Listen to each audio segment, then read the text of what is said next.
नमस्कार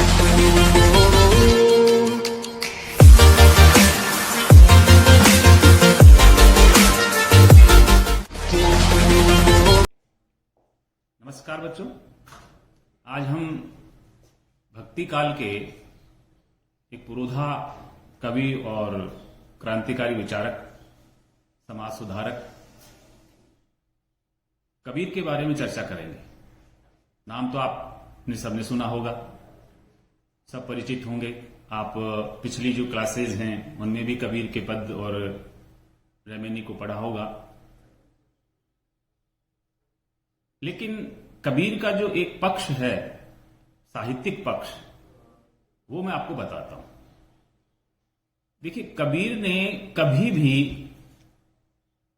सोच करके या ऊपर से थोप करके पद नहीं बनाए हैं।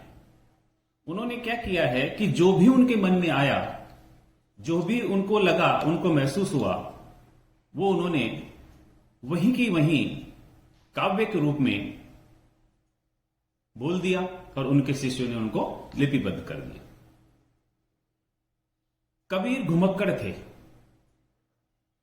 तो घूमने से, जगह जगह घूमने से, जो जगह जगह की जो आंचलिक जो भाषा है, उनके शब्दों को पकड़ करके वहां के लोगों को उन्हीं की भाषा में समझाना, ये कबीर का पहला कदम था कि एक अनपढ़ जनता को, एक ज्ञानहीन जनता को, एक धर्म भीरू जनता को कैसे नवीन धर्म के बारे में, ईश्वर के बारे में, ब्रह्म के बारे में बताया जाए। ऐसा पेचीदा विषय ब्रह्म का, जिसको उपनिषद भी नहीं हल नहीं कर पा रहे थे, पुराण भी हल नहीं कर पा रहे थे, और आम जनता को तो समझाने की बात ही अलग थी, क्योंकि मंदिरों में प्रवेश नहीं था और धर्म ग्रंथों को पढ़ने का अधिकार नहीं था। तो ऐसे में जो धर्म के नाम पर जो ठेकेदार हैं, उन्होंने जो है धर्म को ऐसा बना दिया था जिससे उनका शोषण होता था। उन्होंने जो है सीधी सी भाषा में कहा, पोती पढ़ पढ़ जग मुआ, पंडित भया न कोई, ढाई आखर प्रेम का पढ़े सो पंडित हो। ये जो ढाई अक्षर है प्रेम के, इसको अगर महसूस कर लेते हैं अंदर से, अगर इसको अनुभव कर लेते हैं अंदर से, वही पंडित हो जाता है, वही ज्ञानवान हो जाता है। अब यहां ज्ञानवान और पंडित होने से क्या तात्पर्य है? ईश्वर के बारे में, ब्रह्म के बारे में जानना। ये जो भौतिक शरीर धारण करके आप आए हो, ये भौतिक शरीर कुछ नहीं है, ये खोल है, ये एक जामा है आत्मा ने जिसको पहन रखा है। तो आपने इस आत्मा को तो समझा ही नहीं। जो शरीर ईश्वर ने दिया है वो आपका है ही नहीं, और उसको आप बनावट के लिए, उसको दिखावट के लिए सजा सजू करके आप बहुत अच्छी तरह इसको पेश करते हो। सर्दी लगती है ओढ़ लेते हो, गर्मी लगती है हवा कर लेते हो, शरीर सुख आपका मुख्य हो गया। कभी ने कहा नहीं, शरीर कुछ नहीं है, जो इसके अंदर जो आत्मा है वो ईश्वर तत्व है, और उसी ईश्वर तत्व में मिलती है ये अंत में जाकर के। तो आप इस अपनी आत्मा को पहचानो। वो कहते हैं कि तू कहता कागज की लेखी, मैं कहता आंखन की देखी। कि तू, हे पंडितों, हे शास्त्रज्ञों, तुम तो जो है कहते हो, जो शास्त्रों में लिखा है, किताबों में लिखा है, वो कहते हो। मैं कहता हूं आंखन की देखी, मैं आंखों से देखा हुआ कह रहा हूं, और आंखों से देखा हुआ सच होता है। तो ऐसे में कबीर ने जो कुछ कहा वो अपने अनुभव से कहा, अपने जीवन के जो बहुत कठिन काल थे, कठिन समय था, उससे जो अनुभव हुआ उसके बारे में, उससे उन्होंने सीख करके जनता को, जो भीरू जनता है, धर्म से भीरू थी, जो डरी हुई थी, जो धर्म के नाम पर लोग उनको जो है ठग रहे थे, उनको उनके चंगुल से उन्होंने बचाया धर्म के बारे में। अब ब्रह्म, जीव, जगत, माया, इनके बारे में जो जब बात करते हैं तो एक आम जनता क्या समझ पाएगी, एक अनपढ़ जनता क्या समझ पाएगी? तो उनको उनकी भाषा में समझाना, उनके जो कार्यकलाप है उनके द्वारा अभिव्यक्ति करना। जैसे खुद चरखा काटते थे, सूत काटते थे, उसी में से ब्रह्म तत्व निकाल लिया, उसी में से ब्रह्म तत्व की परिभाषा निकाल ली। खेतीबाड़ी होती है, उसी में से जो है ब्रह्म तत्व को समझाने के लिए उन्हीं के शब्दों का प्रयोग करके उनको, जो किसान है, उनको समझा दिए। मजदूरों को समझा दिया। इसलिए कबीर जो है जननायक हुए और जन जन के कवि हुए। जन जन के कवि भी हुए, जन जन के प्यारे भी हुए और जन जन के दुश्मन भी हुए। अब जन जन के दुश्मन क्यों हुए? क्योंकि उन्होंने जो है समानता बरत करके हिंदुओं को भी फटकारा, मुसलमानों को भी फटकारा। जो भी धर्म में उन्होंने देखा आडंबर हैं, उन सबको उन्होंने फटकारा। उन्होंने कहा कि काकर पाथर जोड़ के मस्जिद लई चिनाए, ता ऊपर चढ़ मुल्ला बागी दे, क्या बैरा हो तो खुदा। कबीरदास जी कहते हैं कि हे मुसलमानों, ये कंकड़ पत्थर की जो मस्जिद है इसको बनाया तुमने, और फिर इसको बना करके ऊपर जाकर के मुल्ला बांग देता है, जैसे मुर्गा बांग देता है वैसे बांग देता है, तो क्या आपका खुदा है वो बहरा हो गया क्या? सुनता नहीं है? जोर से बोलने की क्या आवश्यकता है?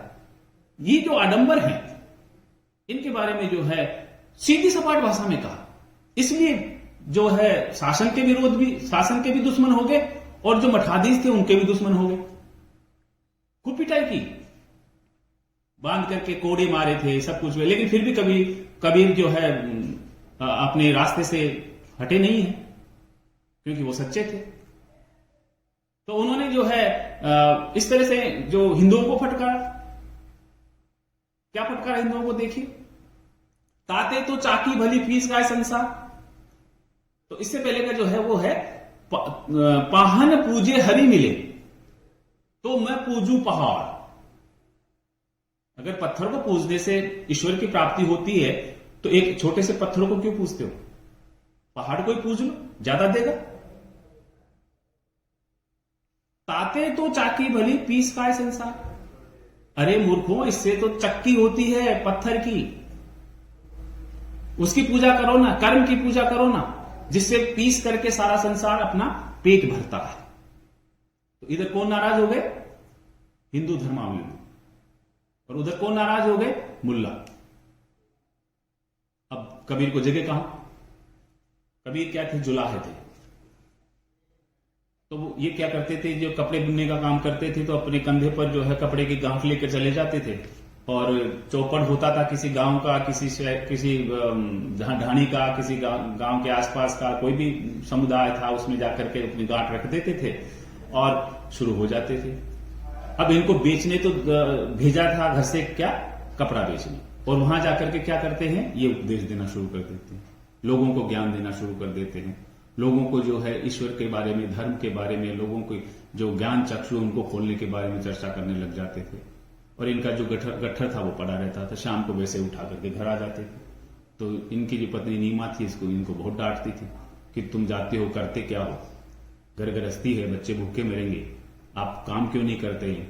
लेकिन कबीर को तो जुनून था, कबीर को तो जुनून था इस बात का कि आम जो जनता है, आम जो जनसाधारण जो लोग हैं, जो अनपढ़ लोग हैं, जो अज्ञानी लोग हैं, जो धर्मभीरू लोग हैं, उनको कैसे मैं जो है सच्चे ईश्वर के बारे में बताऊं, सच्चे ब्रह्म के बारे में बताऊं, ब्रह्म क्या होता है इसके बारे में बताऊं। तो इन्होंने जो है कुछ कुछ पदों में अपना जो हठ योग है उसका भी सहारा लिया है, नागपंथ का भी प्रभाव है इनमें। तो इन्होंने जो है एक वो जो नाड़ी साधना जिसको कहते हैं वो भी इन्होंने अपने काव्य में दी है। किस तरह से जो है आप अपनी जो ये जो नाड़ी है इसको जागृत करें, कुंडलिनी जिसको कहते हैं उसको जागृत करें, किस प्रकार से जो है 9 चक्रों को पार करके वो जो है ब्रह्म रंध्र से होती हुई जाती है और अमृत का पान करती है। ये सब चीजें उन्होंने बहुत डिटेल से बताई, बहुत विस्तृत रूप से बताई है। हम कबीर की केवल ऊपरी चर्चा कर रहे हैं, कबीर के जीवन के बारे में बता रहा हूं और कबीर की जो कृतियां हैं, कबीर की जो सृजन प्रक्रिया है उसके बारे में बता रहा हूं। भाषा के बारे में मैंने आपको बताया, भाव जो है उनके बारे में मैंने आपको बताया है। तो इसी में कबीर की जो अलग पहचान है वो इसीलिए बनती है कि कबीर ने कभी भी जो है अपने भाषा के शब्दों को जो है जड़ा नहीं है, अनायास ही आ गए हैं, उनको चिपकाया नहीं है सुंदर बनाने के लिए अलंकार। अब जब कबीर पढ़े लिखे ही नहीं थे तो फिर ये अलंकारों के बारे में कहां जानते, छंद के बारे में कहां जानते, प्रतीकों के बारे में कहां जानते, शिल्प के बारे में कहां जानते। इनकी कविता तो अनायास ही बन गई है, स्वतः ही बनती चली गई, क्योंकि इनका जो शब्द का चुनाव है वो व्यक्ति नहीं, जो आम जनता है उनकी जो समझ है उसके ऊपर निर्भर हुआ करता था कि वो जनता कैसे समझे और किस तरह से उसका वो समझ करके मेरी बातों को समझे। ये बात थी।